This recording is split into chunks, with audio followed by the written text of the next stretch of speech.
Ayan, so nandito tayo sa ilalim ng puno. Kasama natin ng magandang si Miss Jayla po. Jayla? Jaylo. As in Jennifer Lopez. Jennifer Lopez. Alright, ikaw naman si Kian pa. Kian. Baka artistahin. Baka nahiya ako bigla. Isang Hollywood, isang Hollywood. So nandito kayo sa UP. Anong ginagawa niyo? Kakatapos lang po kumain. Kumain lang po. Oh, parang slow mo. Ikaw ba, ano bang judge ka ng mga beauty contest? Ano bang? Hindi. Ano lang po, sa school lang namin nung junior high po ako. Wait, nailang ako. Ang ganda niya eh. Sana all, ang ganda ng mata. So, sino pinaka nakakatawa dito sa dalawa? Si Vice. Bakit si Vice? Kasi siya yung palagi ko napapanood. Hindi ko naman masyado napapanood si Jose.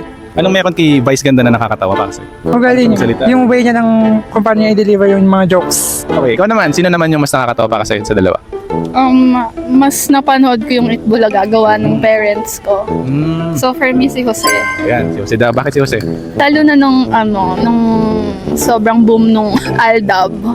Yan, yung nag-act sila lola ni Yaya daw. Yun talaga yung iconic na ginawa ni Jose, no? Yung pagiging lola ni Dora.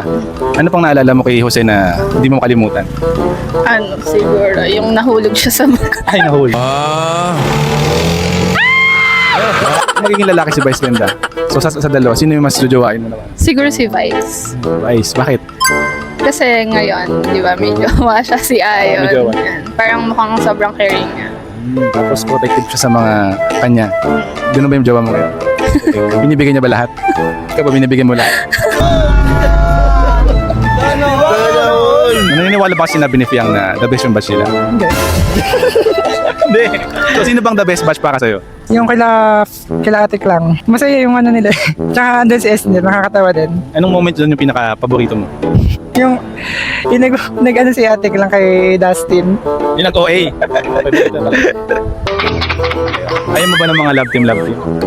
Sakto lang. Nakikikindihan ka ba yan? Hindi naman. Pero may sinusuporta ang love team. JMP ang yan. Hindi. Ayaw niya. Sige, ikaw naman. Naniniwala ka ba ang batch ni Fiang ang the best? Hindi din. Aray ko. Yan. So sino bang best batch para sa'yo? Yung collab. Yung Kalamika. Meron Parang wala, dun pa ako na pinaka-nahook na manood. Kasi parang ang saya nung batch na yan. Sino bang paborito mong housemate doon? Ang dami.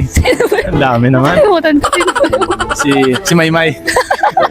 Si Caprice. Wala din si Caprice. Si Mika Salamang. Si Mika po. Sino ba mas bagay talaga kay Bianca? Si Will o si Dustin?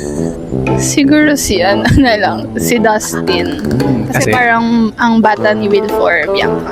Ano ba yung ugali naman ni Dustin na nagustuhan? O yung nakikita ko lang sa Sockmed, parang mas committed kay Bianca. Si Will ba hindi niya kaya gawin niya? Hindi ko po masyadong I mean, hindi ako masyado nakakakita sa Bakit Maymay talaga siya? Hindi. Sino sa dalawa ang mas nagagandahan kayo? Si Catherine o si Kyla Estrada? Si Catherine.